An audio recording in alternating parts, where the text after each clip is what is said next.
बिस्मिल्लाहिर्रहमानिर्रहीम रब्बिश रह ली सदरी वयस्सिर ली अमरी वहलुल उक़दतम मिन लिसानी यफ़क़हू क़ौली सल्लल्लाहु अला मुहम्मदिन व आलिहि ताहिरीन अम्मा बाद फ़क़द क़ाला रसूलुल्लाह सल्लल्लाहु अलैहि वसल्लम हुसैन मिन्नी व अना मिनल हुसैन।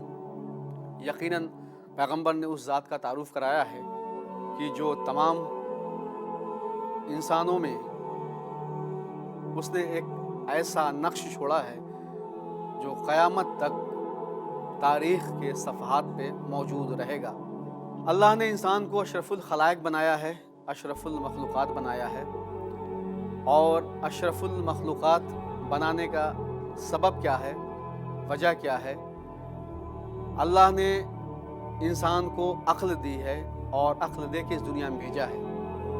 इंसान किसी भी काम को अपनी अक्ल की वजह से सोचता है, महसूस करता है, और फिर यही अक्ल है जो इंसान को तमाम उसकी मखलूक में सबसे बेहतर और अच्छा बनाती है। वरना इंसान की ज़िंदगी से अगर अक्ल का दखल ख़त्म कर दिया जाए तो फिर ये इंसान कुछ नहीं बचता है। तो जो दूसरी मखलूक़ात हैं, क्रिएचर हैं, उनमें और इंसान में क्या फ़र्क है? यही फ़र्क है कि इंसान ने अपनी अक्ल का इस्तेमाल किया है, और अक्ल का इस्तेमाल करने के बाद इंसान ने जिस चीज़ को अपनी ज़िंदगी में तलाश किया या जिस चीज़ तक पहुंचना चाहा है या कामयाबी तक, अपनी मंजिल तक, तो अक्ल ने उसकी रहनुमाई की है। इसीलिए अल्लाह ने इंसान को अशरफुल मखलूक़ात बनाया है। तो जब अशरफुल मखलूक़ात इंसान को अल्लाह ने बनाया है तो ज़रूर कोई ना कोई ऐसा काम इंसान को करना चाहिए जिससे ये बात साबित हो जाए कि इंसान अशरफुल मखलूक़ात है। तो ये चीज़ें हमें करबला से भी बहुत ज़्यादा देखने को मिलती हैं कि क्यों अल्लाह ने अशरफुल मखलूक़ात कहा और अशरफुल मखलूक़ात होने का सबब क्या है। आप देखें कि करबला में करबला वालों ने ये जो ज़िंदगी का एक फ़ितरत है, जो नेचर है, नेचर और फ़ितरत को इंसान नहीं बदल सकता है, लेकिन करबला वालों ने नेचर को भी बदल दिया, फ़ितरत को भी बदल दिया है। जनाब अली असग़र की उम्र 6 महीने की है, लेकिन 6 महीने के बच्चे ने तीर खाने के बावजूद मुस्कुरा के बता दिया कि अल्लाह ने जो इंसान को अशरफुल मखलूक़ात कहा है वो इसी वजह से कहा है।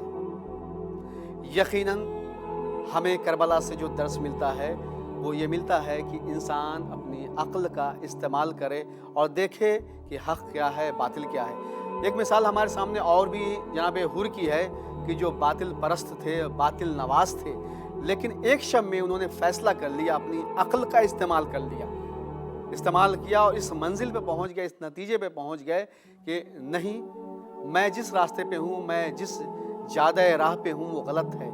तो इंसान को इसीलिए तंबीह की जाती है कि वो अपनी अक्ल का इस्तेमाल करे। तारीख़ इस्लाम में अगर आप देखें तो जो कुर्बानी हज़रत इमाम हुसैन इस्लाम ने पेश की है, दूसरी और जो पैगम्बर इस्लाम के ज़माने में जो मारके हुए हैं, लेकिन उनमें और हज़रत इमाम हुसैन इस्लाम की कुर्बानी में बड़ा फ़र्क है। फ़र्क ये है कि करबला की जो कुर्बानी है वो भूख और प्यास के आलम में दी गई है, और भूख और प्यास ऐसी चीज़ होती है कि इंसान जहाँ अपने घुटने टेक देता है इंसान बेबस हो जाता है, प्यास के आगे इंसान बेबस हो जाता है। यकीनन करबला वालों ने जो कुर्बानी अंजाम दी है वो रास्ता बड़ा दुश्वार था, बड़ा मुश्किल था।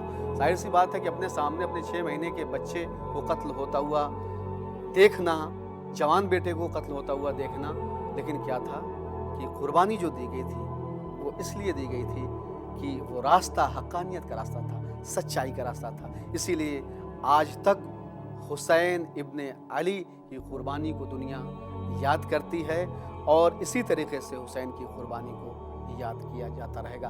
करबला से हमें ये दर्स मिलता है, हमारे लिए ज़रूरी है कि हम इसी करबला के ज़रिए, चाहे मजलिस हो, चाहे मातम हो, या किसी भी तरीक़े से हम करबला के पैगाम को, हमारा फ़रीज़ा है कि आम करें, पहुँचाएँ लोगों तक कि करबला क्या है।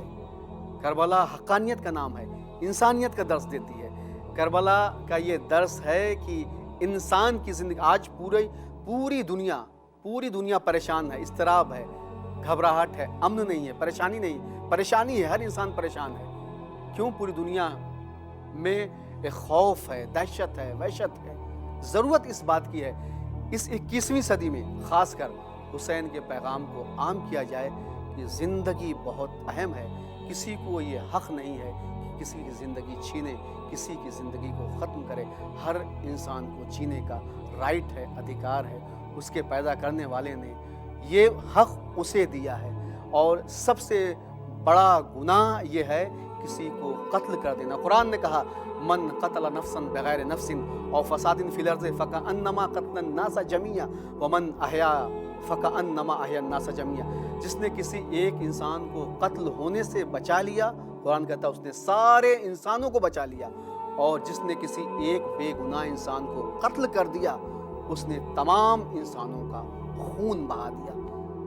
کربلا ہمارے لیے ایک بہت بڑی درسگاہ ہے، لہٰذا ہمیں جہاں تک کوشش کرنی چاہیے اسی کربلا کے ذریعے سے، جہاں بھی ہم بستے ہیں رہتے ہیں وہاں اس پیغام کو عام کریں کہ قتل و غارت، خونریزی، برائی سماج سے ختم کی جائے اور اس سماج کو زیادہ سے زیادہ بہتر بنایا جائے تاکہ ہر انسان چین کی سانس لے سکے اور بہتر زندگی گزار سکے۔ وَسَيَعْلَمُ الَّذِينَ ظَلَمُوا أَيَّ مُنقَلِبٍ يَنقَلِبُونَ رَبَّنَا تَقَبَّلْ مِنَّا إِنَّكَ أَنْتَ السَّمِيعُ الْعَلِيمُ۔